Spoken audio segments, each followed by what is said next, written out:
말씀 니고데모에 관한 말씀입니다. 니고데모는 이스라엘 최고위층에 있던 그런 사람입니다. 산헤드림 회원이었고 니고데모는 그리고 부자였습니다. 예수님의 말씀에 의하면 니고데모는 선생이기로 했습니다. 여기서 선생은요 헬라어로는 이 단어 앞에 정관사 호가 붙어 있는 걸로 봐서 널리 알려져 있는 선생이었던 것 같습니다. 산헤드린 공회에서 착함이라고 하는 높은 교사의 직위를 갖고 있었을 것입니다. 그러기에 그는 사람들에게 좋은 영향력 그리고 긍정적인 영향력을 끼쳤을 것입니다. 그런 사회 지도층에 있었던 그가 밤중에 예수님을 찾아오게 됩니다. 왜 밤중에 예수님을 찾아왔을까요? 우리는 오늘 밤중에 예수님을 찾아와서 예수님과 대화하는 니고데모를 통해서 우리의 삶을 좀 진단해 보기를 원합니다.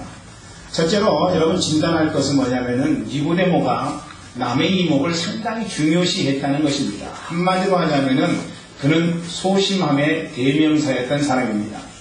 2절 말씀 보세요. 2절 말씀 보면은 밤에 예수께 찾아와 가로되, 밤에 예수께 와서 가로되. 왜 밤에 찾아왔겠느냐는, 여러분 낮에는 자기 일이 분주하니까 밤에 찾아온 것은 아닐 것입니다. 그렇다면 니고데모가 예수님을 찾아왔는데 왜 하필 밤중에 찾아왔을까요? 그것도 아무도 모르게 은밀한 중에 니고데모가 예수님을 찾아왔다는 것입니다. 그럴 만한 이유가 니고데모에게 있었을 것입니다. 사람들에게 예수님 찾아온 것이 들키지 않아야 될 이유가 분명히 있었을 것입니다. 사마리아 여인도 여러분 알다시피 남의 시선이 없는 한낮 정오에 12시에 물을 기르러 오게 됩니다.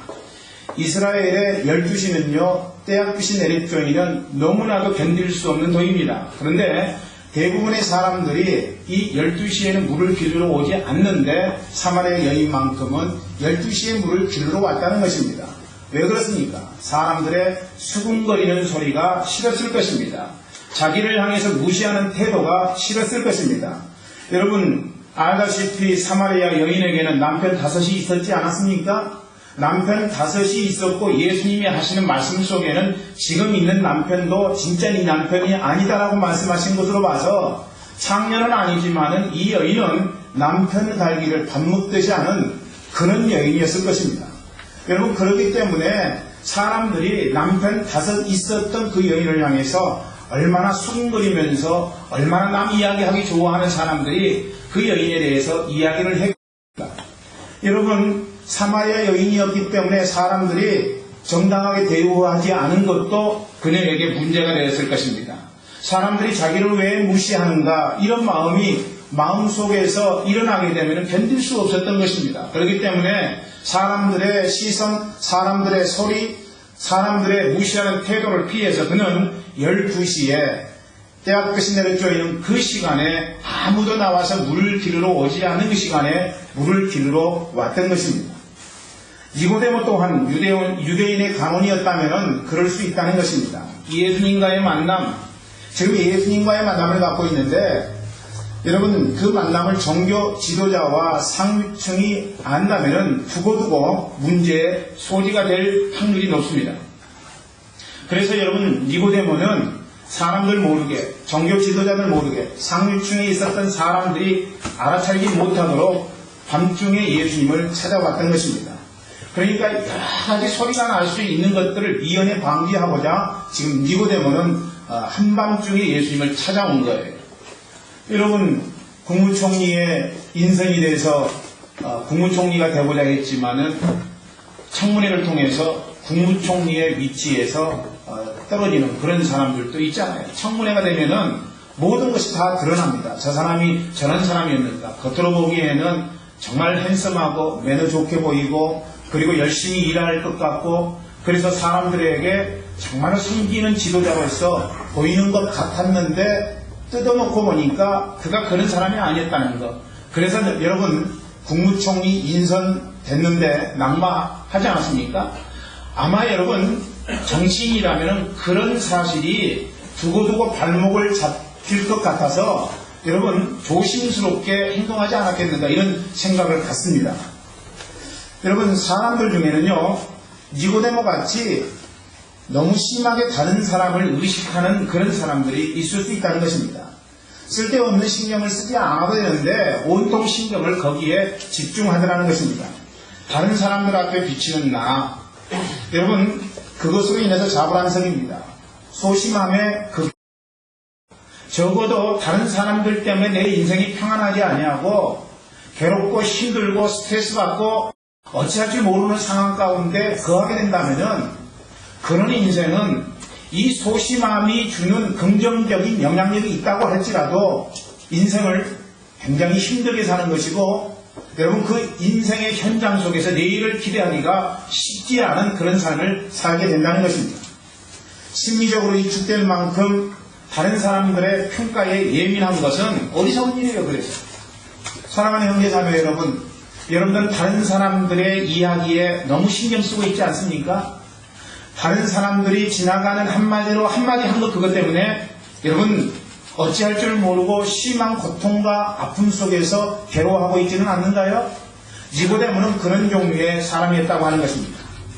물론 주위를 살피지 아니하고 독야청청 부담스럽게 인생을 살아가야 됨에도 불구하고 전혀 부담 없이 인생을 살아가는 것도 돌봐줘야 될 인생이지만은 너무 예민하게 반응하는 것도 그것도 여러분 온전한 인생을 살기가 쉽지 않더라고 하는 것입니다.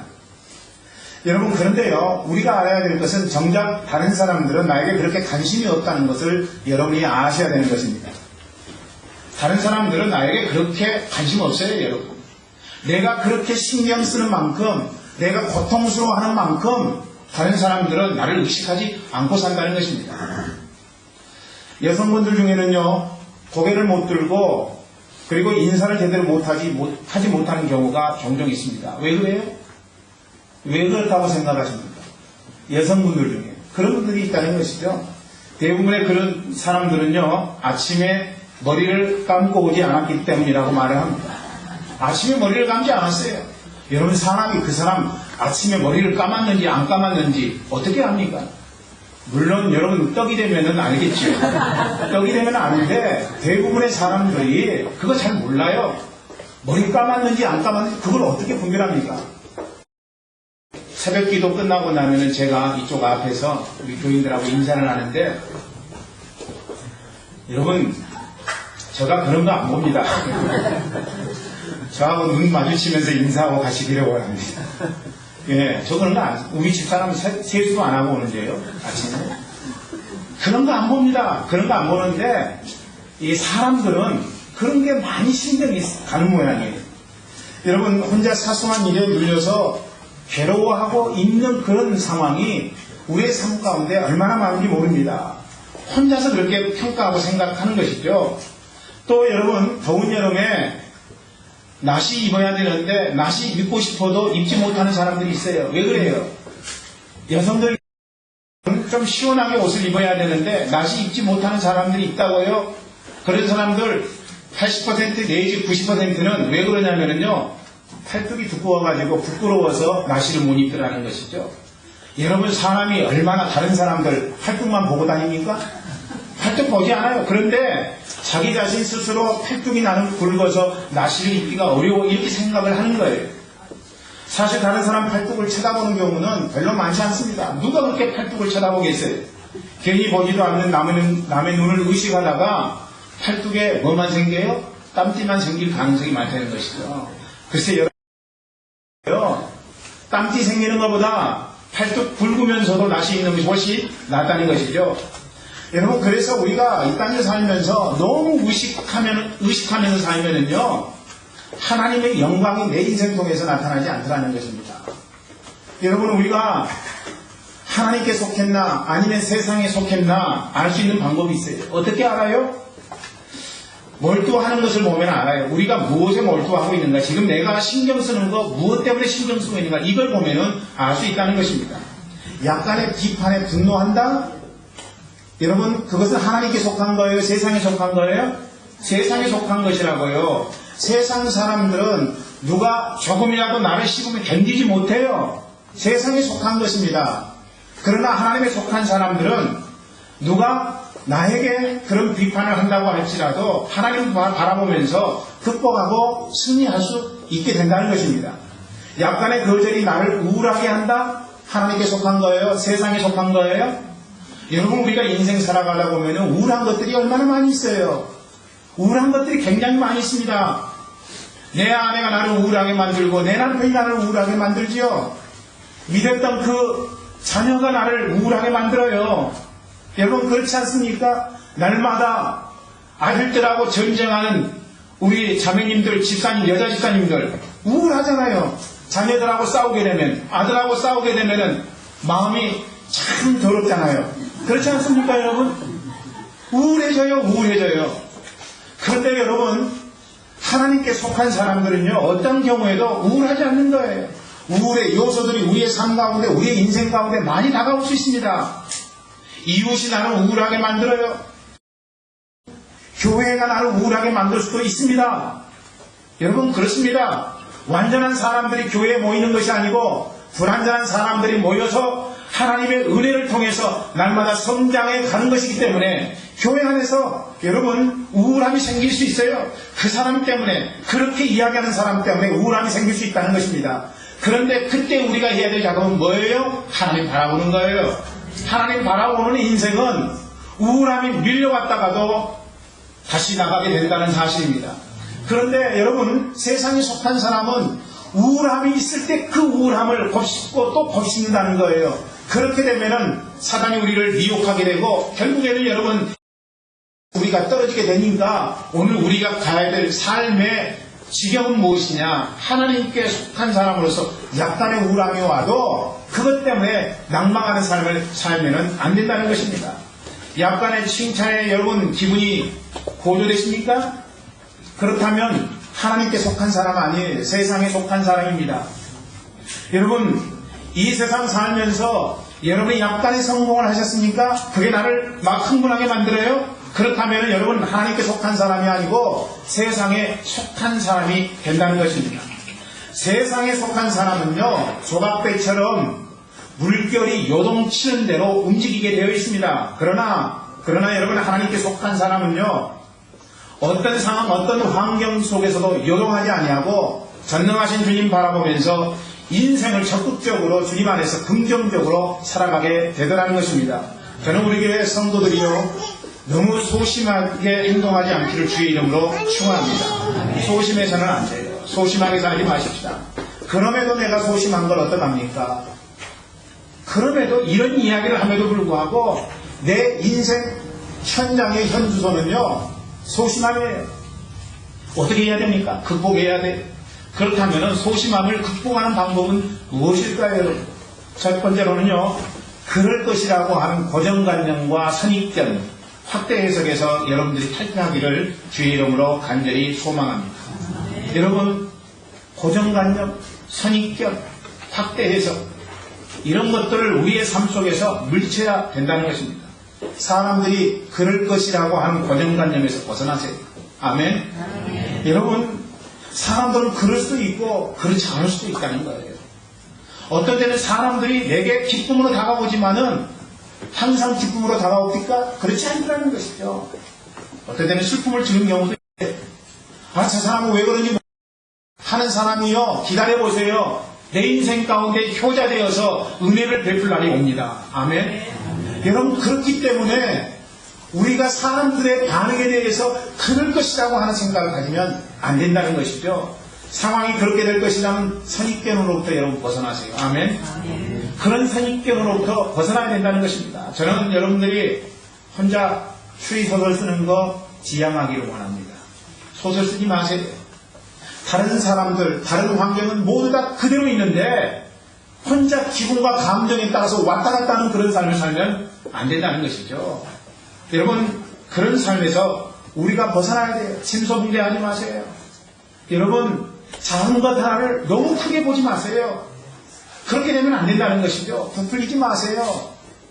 그냥 사실대로 받아들이고요. 그리고 옳지 않는 것은 옳지 않는 것으로 그냥 받아들이라는 것이죠. 작은 것을 큰 것으로 부풀리는 인생을 살면요, 내 인생이 얼마나 피곤해요. 어떤 낚시꾼이요, 오른손에는 낚싯대를 들고 왼손에는 25cm짜리 자를 들고 있었어요. 그래서 고기가 잡힐 때마다 왼손의 자로 물고기를 재보는 거예요. 고기가 자의 길이보다 더 크면은 고기를 놔주고, 그리고 자의 길이보다 더 작으면은 고기를 자기 이제 바구니에다가 넣는 거예요. 옆에 있는 사람이 그 사람의 모습을 보니까 너무 이상한 거예요. 보통은 낚시꾼들이 고기를 잡으면은 큰 고기는 자기의 그 어항 안에 넣어놓고 작은 고기 피라미들이 잡히면은 놔주는데 이 사람 반대인 거예요. 그래서 이제 물어봤어요. 아니 어떻게 큰 고기를 잡는데 그 큰 고기를 놔주십니까? 그랬더니 그 낚시꾼이 하는 이야기가 이겁니다. 기가 막힌 이야기. 우리 집에 있는 프라이팬이 25cm인데 너무 큰 고기를 잡으면은 프라이팬에다가 이것을 그 프라이드 해가지고 먹지 못할까봐 그랬다는 것이죠. 여러분 기상천외한 이야기입니다. 낚시꾼은요 사고를 25cm로 고정해놓고 있었다는 것이죠. 우리의 삶이 이렇게 되면 안 된다는 거예요. 여러분 결국에는 우리가 고정관념을 갖는 거, 선입견을 갖는 거, 학대 해석하는 거, 부풀리는 거 이런 모든 것들이 다 뭐냐면은 자기 프리즘의 병폐라고 하는 거예요. 자기 시각으로 그렇게 보니까 그렇게 문제가 되는 것이라는 이야기입니다. 저는 여러분들이 자기 시각의 병폐를 갖지 않는 멋있는 그리스도인들 되기를 주의 이름으로 축원합니다. 여러분 둘째로 우리의 삶 속에 있는 소심함을 우리가 극복하기 위해서는 어떻게 해야 돼요? 긍정적인 마인드를 가지자는 것입니다. 첫 번째로는 여러분 우리가 고정관념이나 선입견, 학대 해석을 탈피해야 되고요. 두 번째로 우리가 소심함에서 벗어나기 위해서는 긍정적인 마인드로 전환하라고 하는 것입니다. 소심한 사람은요 확신되지 않는 부분을 방어하려는 성향을 갖고 있습니다. 이때 나타나는 증상이 뭐냐면요 초조함, 불안, 두려움 등이에요. 그러니까 여러분 완벽주의로 나가는 것이죠. 소심한 사람에게서 볼 수 있는 것은요 완벽주의예요. 이게 완벽주의가 때로는 긍정적인 반응으로 나타날 수 있습니다. 좋은 영향력을 끼칠 수가 있는 것이죠. 늘 미리 준비하고 자기의 삶을 예비하는 것, 이런 측면에서는 굉장히 긍정적이라고 하는 것이죠. 그런데 계속해서 불안하고 초조하고 두려움이 그의 마음 심령을 주장하고 있다면요 그 완벽주의는 잘못된 완벽주의가 될 가능성이 많다는 것이죠. 여행 간다고 한번 생각해 보십시다. 여행이라고 하는 것은요 익숙하지 않은 곳에서의 삶입니다. 그런데 소심한 사람은 익숙치 않은 것을 긍정적으로 생각하지 못해요. 그렇죠 여러분? 불안의식이 그 마음 가운데 있으니까 익숙지 않은 곳으로 여행을 가게 되면 준비하기 시작합니다. 준비하기 시작해요. 여러 가지 많은 것들을 준비합니다. 어떤 목사님 한 분이 여기 집회하러 오셨는데 화장지를 굉장히 많이 갖고 오셨더라고요. 그래서 이제 사모님하고 목사님하고 이따만한 큰 가방을 2개를 가져오셨어요. 2개를 가져오셔서 이렇게 이제 저희 집에 묵으시면서 가방 정리할 때 보니까 화장지가 있어요. 아니 목사님 웬일로 이렇게 화장지를 가져오셨습니까? 그랬더니 이 목사님이 카자흐스탄이나 우즈베키스탄에 집회하러 가시는데 화장지가 없다는 거예요. 화장지가. 제가 우크라이나 가봤는데 화장지가 우리 프라하에서 쓰는 화장지하고 다릅니다. 여러분 우크라이나 가신 분은 알겠지만은요 화장지가 조그만해요. 그걸로 어떻게 닦는지 모르겠어요. 굉장히 조심스러운 상황이죠. 그러니까 아마 이 목사님이 카자흐스탄이나 우즈베키스탄 가서 화장지 그거 쓰다 보니까 묻었는지도 모르겠어요. 그래서 야 이거 같은 동료인데 체코도 그러지 않나 해가지고 한국에서 화장지를 상당히 많이 갖고 오셨더라고요. 소심함이죠. 걱정이 돼서 만약에 저한테 전화 한 통화만 딱 하면 될 건데 그걸 전화를 못 하신 거예요. 그래서 화장지를 가져오셨더라고요. 그러니까 여러분 미래에 그 내가 알지 못하는 미지의 곳으로 가게 되니까 내가 준비해야 될 것은 모두 다 준비해야 된다고 생각하는 것입니다. 그러니까 출발지에서 내가 불안한데 지금 그 불안한 것을 해소하는 준비를 하지 아니하면은 여행을 못 떠나는 것입니다. 여러분 좋습니다. 그런 사람이 있어야 같이 여행하는 사람들은 챙겨오니까 편한 것 그런 것도 있습니다만은 그러나 자기 자신에게 그런 것들이 얼마나 고통을 주는 거예요.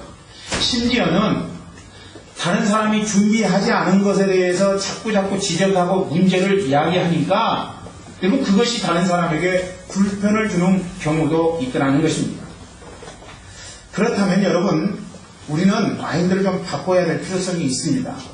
괜찮을 거라고 하는 마인드. 아무것도 준비하지 아니하고 그냥 유유자적 마음 편하게 오는 사람들 보면 미운 마음도 있습니다만은 자기가 어느 정도 준비한다면요, 준비되지 않은 것에 대해서는 좀 편한 마음을 갖고 잘 될 거야 하는 그런 생각이 우리의 마음속에 좀 긍정적으로 작용을 했으면 좋겠다는 마음입니다. 그렇습니다. 우리의 생각을요, 부정적인 측면에서만 계산하면 안 돼요. 우리의 인생을 살다 보면은요, 부정적인 것 이면에 긍정도 있을 수 있다는 생각을 우리가 갖는 것이 필요하다는 것이죠. 저는 우리 교인들이 좀 그렇게 부정적인 상황에서도 긍정으로 바라볼 수 있는 긍정적인 마인드를 소유하기를 간절히 소망합니다. 두 번째로 진단할 것은 뭐냐면요, 우리가 니고데모의 삶을 보면서 두 번째로 진단할 것은, 첫 번째는 소심함이었는데 두 번째 진단할 것은 뭐냐면은 니고데모가 거듭남의 비밀을 모르고 있었다는 것입니다. 3절부터 5절 사이의 말씀을 볼까요? 니고데모와 예수님 간에 있었던 대화입니다. 같이 읽어보죠. 시작. 예수께서 대답하시되 진실로 진실로 내게 이르노니 사람이 거듭나지 아니하면 하나님 니고데모가 그러되 사람이 늙으면 어떻게 날 수 있사옵나이까. 두 번째 모태에 들어갔다가 날 수 있사옵나이까. 예수께서 대답하시되 진실로 진실로 내게 이르노니 사람이 물과 성령으로 나지 아니하면 하나님 나라에 들어갈 수 없느니라. 예수님과 니고데모가 거듭남의 비밀을 나누었어요. 거듭난다는 것은 굉장히 좋은 말입니다. 그런데 이단 중에 구원파가 이 말을 썼어요. 제3 거듭남의 비밀, 이런 말을 썼죠. 그래서 거듭남의 비밀이라는 단어를 쓰기가 굉장히 어감이 좀 이상한 상황입니다. 여러분, 거듭난다는 말은 헬라어로 겐넨네 아센덴입니다. 그 말은 무슨 말이냐면 위로부터 났다는 그런 의미예요. 위로부터 났다. 위로부터 나신 분 딱 한 분 있어요, 이 땅에. 누구예요? 예수님. 바로 예수님이십니다. 예수님이 이 땅에 위로부터 오신 분이십니다. 말씀이 육신이 되어 우리 가운데 거하시네. 우리가 그 영광을 보니 아버지의 독생자의 영광이요 은혜와 진리가 충만하다. 말씀이 육신이 되셔서 하나님이셨던 그분이 친히 인간의 몸을 입고 이 땅에 오셨습니다. 여러분, 그래서 위로부터 오신 분 겐넨네 아산덴입니다. 우리 주 예수 그리스도 겐넨네 아산덴. 그런데 여러분이 위로부터 오신 그 예수 그리스도를 영접하면은 그를 영접한 자들도 위로부터 다시 태어나게 된다는 사실입니다. 인생은 여러분 육신적으로 한번 태어나게 되는 거예요. 그죠? 육신적으로 한번 태어나고 그 다음에 태어나는 것이 있는데 그게 바로 영적으로 태어나는 것인 거예요. 위로부터 태어나는 거예요.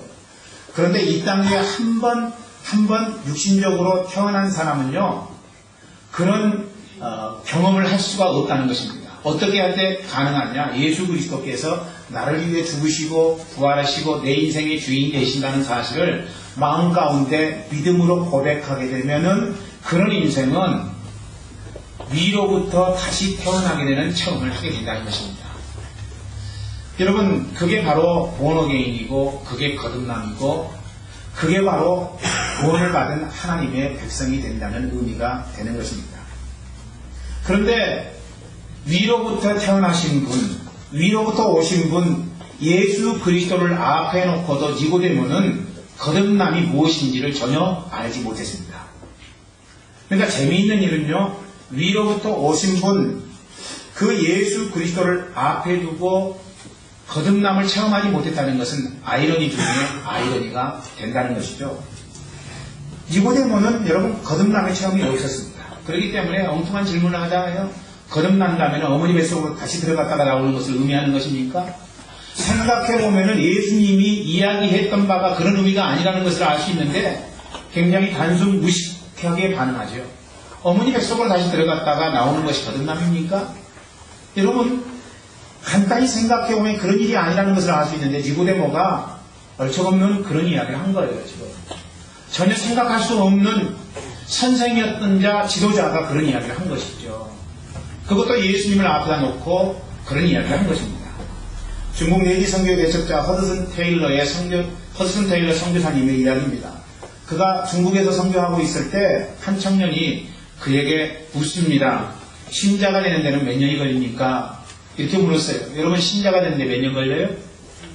제가 복음을 전하다가 보니까 신자가 되는데 몇 년 걸립니까? 이렇게 물어보면은 꽤 많은 사람들이 뭐라고 대답하냐면요, 평생 믿어야지요, 이렇게 대답해요.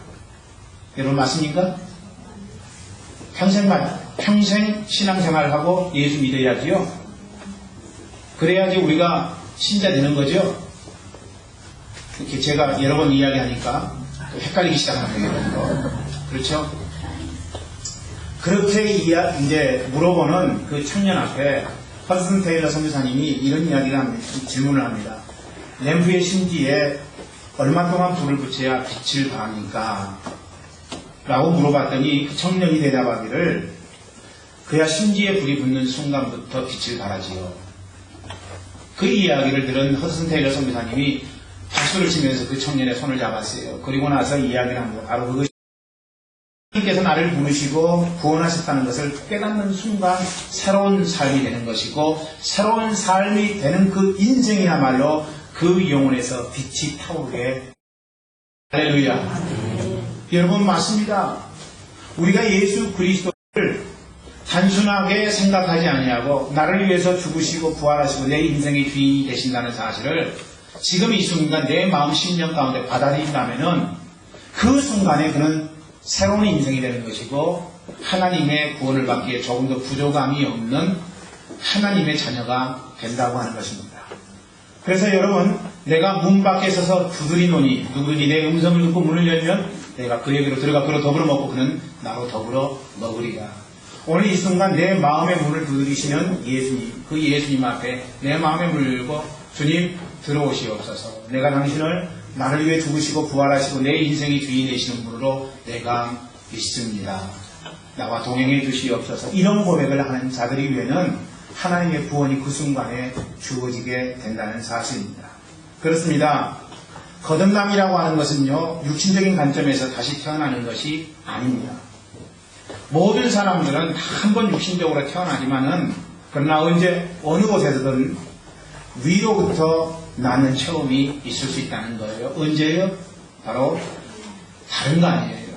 예수님이 나를 위해 죽으시고 부활하시고 내 인생 주인 되신다는 사실을 내가 믿음으로 고백하면 믿습니다.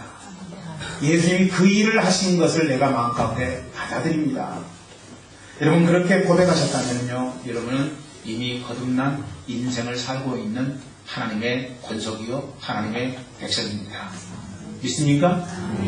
그러나 여러분, 마음 심령 속에 예수님이 나를 위해 죽으시고 부활하시고 내 인생의 주인 되신다는 사실을 받아들이지 않았다면 이 순간 저는 받아들이기를 원합니다. 여러분의 마음의 문을 열고 어서 오시옵소서. 예수여, 나와 동행해 주시옵소서. 여러분이 그런 고백을 한다면 주님은 여러분 마음 심령 속에 들어가셔서 여러분과 함께 동고동락하는 복되고 아름다운 인생을 살게 해 주시리라고 믿습니다. 아직 예수님 만나지 못한 형제자매가 있다면 예수 믿어 거듭나기를 주의 이름으로 축원합니다. 세 번째로 진단할 것은 뭐냐면요, 니고데모가 눈에 보이는 것만 보는 사람이었다는 것입니다. 그는 소심한 사람이었고요, 거듭나지 못한 사람이었습니다. 뿐만 아니라 그는 눈에 보이는 것만 보는 사람이었어요. 9절부터 10절 말씀 볼까요? 육신의 눈으로 보는 것에는 한계가 있습니다. 말씀 읽어보죠. 시작. 니고데모가 대답하여 가로되 어찌 그러한 일이 있을 수 있나이까? 예수께서 가라사대 너는 이스라엘의 선생으로서 이러한 일을 알지 못하느냐? 예수님의 이야기예요. 너는 이스라엘의 선생으로서 어찌 이런 일을 알지 못하느냐? 적어도 여러분, 그가 산헤드림의 지도자였고 그리고 선생이었다면 사람들에게 가르침을 주었을 것인데, 가르침을 주는 사람으로서 이 영적인 일을 알지 못하느냐, 이렇게 주님이 책망하신 것입니다. 눈에 보이는 것만 보니까 눈에 보이지 않는 영적인 일을 모를 수밖에요. 알 턱이 없습니다. 여러분, 우리가 자꾸 눈에 보이는 것만 보면은요, 우리의 삶 속에는 눈에 보이지 않는 것을 알 수가 없어요. 그런데 아셔야 될 것은 눈에 보이지 않는 세상이 눈에 보이는 세상보다 훨씬 크고 방대하다는 사실이에요. 그렇지 않습니까, 여러분? 눈에 보이는 것은요, 내 눈이 인식하는 것만 느낄 수 있는 것입니다. 그런데 이 땅 위에는 내가 느끼지 못한 게 얼마나 많이 있습니까? 내 눈으로 보지 못하는 것이 얼마나 많이 있습니까? 태양계에 몇십 배, 몇백 배, 몇천 배 되는 은하계가 여러분 눈에 보이지 않잖아요. 우리 눈에 보이지 않습니다. 여러분 저 멀리 떨어져 있는 그게 몇 광년이 되는지 모르지만 그런 떨어져 있는 별을 우리 눈으로 확인할 수 있습니까? 우리 눈으로 확인하지 못해요. 그러니까 우리가 알고 있는 세계보다 눈에 보이지 않는 세계가 훨씬 더 많은 거예요. 찬송가 작사자 페니 크로스비의 이야기입니다. 태어난 지 6개월 만에 눈을 실명하고 말았습니다. 매우 영리했던 그녀는 어릴 때부터 시를 아름답게 짓는 재능이 있었어요. 하지만 눈이 보이지 않는다는 것, 이건 엄청난 고통입니다. 엄청난 고통이었어요. 그래서 그녀의 장애가 그녀에게는 너무나 견딜 수 없는 큰 벽이 되어서 그녀에게 다가왔습니다. 날마다 무력감에 시달리면서 길고 긴 어두움의 세월을 크로스비 여사는 보내게 됩니다. 그녀의 나이 30세가 되던 어느 날 크로스비 여사는 뉴욕의 전도 집회에 참석합니다. 웬 말인가 날 위하여 주 돌아가셨나. 집회에 참석했는데 이 찬송을 계속 반복적으로 부르게 됩니다. 반복적으로 그 찬송을 부르는 중에 크로스비 여사의 마음 심령 가운데 갑자기 구원의 감격과 어두웠던 자기의 과거로부터 자기 자신이 탈출하게 되는 자유함을 맛보게 됩니다. 할렐루야. 눈에서 눈물이 흘려요. 하나님이 나를 사랑하신다고 하는 사실, 나를 구원해 주셨다고 하는 사실. 그럼에도 불구하고 나는 과거의 어두움 속에서 그렇게 방황했구나 하는 생각이 되니까 여러분 그녀의 눈에 눈물이 흐릅니다. 그리고 그녀의 마음 심령 가운데 주님으로 인해서 이제 나는 새 삶을 살게 되었구나 하는 감격의 그런 마음이 그녀를 사로잡기 시작합니다. 인생이 다시 새롭게 열린 것이죠. 몸 밖에 들이 겉없어 이 몸 바칩니다. 이 찬송을 계속 부르면서 주님 앞에 주님 제가 주님 위해 할 수 있는 일이 있나요? 라고 그렇게 묻기 시작합니다. 그때 그렇게 묻는 크로스비 여사에게 우리 주님이 이렇게 응답하시죠. 나는 너에게 시를 쓰는 재능을 주지 않았느냐.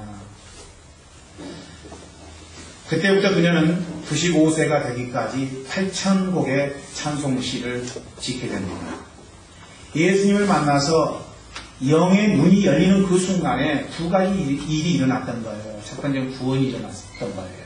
두 번째로는요, 사명의 발견이 그녀의 삶 가운데 있었다는 것입니다. 사랑하는 형제 자매 여러분, 저는 여러분들이 눈에 보이는 것으로만 보지 않기를 원합니다. 눈에 보이지 않는 세계를 볼 수 있어야 돼요. 그걸 하기 위해서 어떻게 해야 돼요? 예수님을 믿음으로 고백하자는 것이죠. 믿음으로 내가 고백하게 되면요, 우리 주 하나님께서 우리에게 주시는 게 있어요. 그건 뭐냐면요, 구원입니다. 구원. 그리고 내가 이 땅 살면서 눈에 보이는 것만을 위해서 살았는데 눈에 보이지 않는 하나님이 허락하시는 놀라운 사명이 내 인생 가운데 주어지게 되어 있다는 것입니다. 할렐루야. 여러분, 구원과 사명인 거예요. 구원과 사명. 여러분 지금 눈에 보이는 것 이면에 있는 것들을 보면서 살고 있습니까? 여러분 어떻습니까? 인생이라고 하는 것, 그것은요, 눈에 보이는 것 획득하기 위해 열심히 사는 것이 다가 아닙니다. 여러분, 그렇게 사는 것이 인생 잘 사는 것이라고 생각하셨다면 착각이에요. 착각입니다. 그런 인생은요, 내가 인생 설정해놓은 목표를 향해서 열심히 최선을 다해서 살지만은 그것이 꼭 그렇게 열심히 산다고 해서 내 인생 가운데 이루어질 수 있는 목표가 되라는 보장이 없다는 사실입니다. 우리가 목표를 향해서 열심히 인생 살아가지만은 그럼에도 불구하고 내 인생 가운데 당장 눈앞에 문제가 봉착되게 되면요, 여러분 좌절하고 포기할 수밖에 없는 것 아니겠습니까? 그런 거예요, 여러분. 그런 겁니다. 눈에 보이는 것만을 향해서 인생을 살아가다 보면은 내 힘으로 해결할 수 없는 그런 상황이 내 삶 가운데 닥치게 될 때 그때 어떻게 하시겠느냐는 것이죠. 근데 적어도 여러분들이 눈에 보이는 것을 위해서 최선을 다하고 눈에 보이지 않는 것을 향해서도 주님 앞에 믿음의 고백을 하면서 살아간다면요, 여러분이 눈에 보이는 것을 향해서 최선을 다해서 그것이 좋은 것들 30배, 60배, 100배의 결실로 열매 맺어지면 좋겠지만 그렇지 않다고 할지라도 전능하신 눈에 보이지 않는 하나님을 의지하고 삶으로 말미암아 여러분 낙심하지 않게 되는 거예요. 실망하지 않게 되는 거예요. 저는 여러분들이 하나님과 동행하기를 원합니다. 눈에 보이지 않지만 그 하나님과 동행하기를 원해요. 여러분의 시선을 바꾸어야 돼요. 여러분이 전능하신 하나님과 함께 하면은요, 여러분이 볼 수 없었던 것들을 경험하게 되는 것이죠. 저는 여러분 모두가 다 볼 수 없었던 것을 보는 영적인 눈을 소유한 아름다운 영혼이 되기를 주의 이름으로 축원합니다. 오늘의 말씀은 다 전했어요. 삶 이면의 은총을 깨닫기 위해서 우리가 해야 될 일이 뭐예요? 오늘 말씀의 제목이죠. 삶 이면에 있는 은총을 깨닫기 위해서 우리가 해야 될 일. 니고데모와 같은 상태의 삶을 살면은요, 결코 삶 이면의 은총을 경험하지 못합니다. 그 밤에 예수님을 찾아왔던 니고데모, 여러분, 삶 이면에 있는 하나님의 은총 경험할 수 없어요. 그러나 주님을 따라다니다가 그 언젠가 니고데모는 주님을 영접하게 되죠. 그리고 눈에 보이는 세상만이 다가 아니라는 사실을 깨닫고 주님 앞에 응답하는 삶을 살게 되지 않습니까? 향유나 몰약을 예수님의 시신에게 붓는 그런 헌신과 아름다운 삶을 통해서 주님 앞에 귀하게 쓰임받았던 니고데모. 그러나 그가 예수님을 만나기 전에는 전혀 하나님 은총을 경험할 수가 없었다는 것입니다. 사랑하는 형제자매 여러분, 하나님 주시는 은총, 그리고 사람이 경험하지 못할 은총을 경험하기 위해서는 어떻게 해야 돼요? 이렇게 해야 됩니다. 오늘 세 가지 여러분에게 말씀했죠. 첫 번째, 소심함을 뛰어넘으라는 것입니다. 소심함을 뛰어넘으라. 남의 이목을 주시하기보다는 우리 마음속에 하나님의 마음을 가져야 돼요. 그러기 위해서 고정관념을 탈피하고 선입견으로부터 여러분 우리가 벗어나야 된다. 그리고 또 한 가지는 긍정적인 마인드를 가져야 된다고 말씀드렸습니다. 두 번째로 거듭나야 된다고 여러분에게 분명했습니다. 예수가 나를 위해 죽고 부활하시고 내 인생 주인이 되신다는 사실을 여러분 마음 가운데 받아들이시라는 것이죠. 세 번째로 인생을 눈에 보이는 대로 사는 시각적인 인생이 되는 것을 지향하라. 저 너머에 있는 하나님의 역사를 기대하십시오. 때가 되면 하나님이 여러분에게 은혜를 주실 것입니다. 여러분이 경험하지 못한, 경험하고 싶은 그런 은총을 하나님이 허락해 주실 것이라고. 아멘. 주신 말씀대로 여러분들 모두 다 인생을 결단하고 살아서 삶 이면에 하나님의 은총 깨닫는 복되고 귀한 삶이 되기를 주의 이름으로 축원합니다. 기도하겠습니다.